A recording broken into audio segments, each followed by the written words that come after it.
America is divided this week over just what to call the serial bomber in Austin, Texas.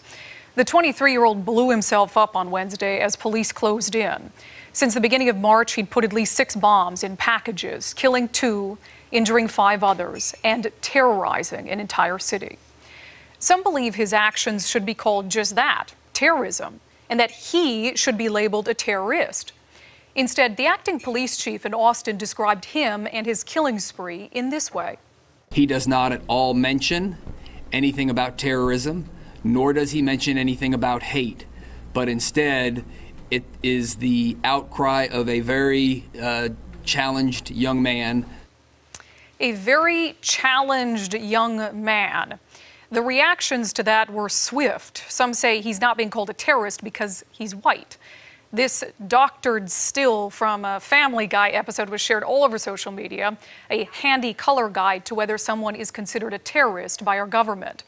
Satirical site The Onion wrote in a headline, "Authorities claim the true Austin bomber was everyone who failed this sensitive, promising kid." And this isn't the first time we've had this debate. Stephen Paddock, white, carried out the deadliest mass shooting in American history, killing 58 concertgoers in Las Vegas. Officials did not label that an act of terrorism. But then there's Omar Mateen. He carried out the second deadliest shooting in our country's history, killing 49 people at Pulse nightclub in Orlando. His actions were labeled terrorism by investigators. Now that may bother you, but here's the reality. Law enforcement and the press speak in legal terms. When used by investigators and by us, terrorism is a legal definition.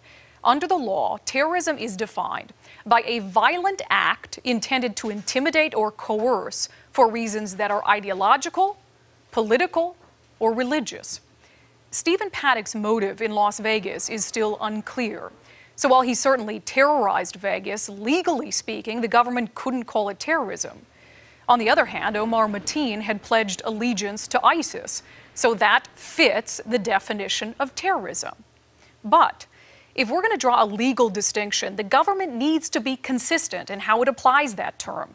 Take Dylan Roof, for example. He's a white supremacist who killed 9 people inside a historically black church in South Carolina. His goal was to start a race war. If that doesn't meet the definition of terrorism, I'm not sure what does. There may not be an actual charge for domestic terrorism under the law, but there should have been no hesitation from the FBI to at least call him a domestic terrorist.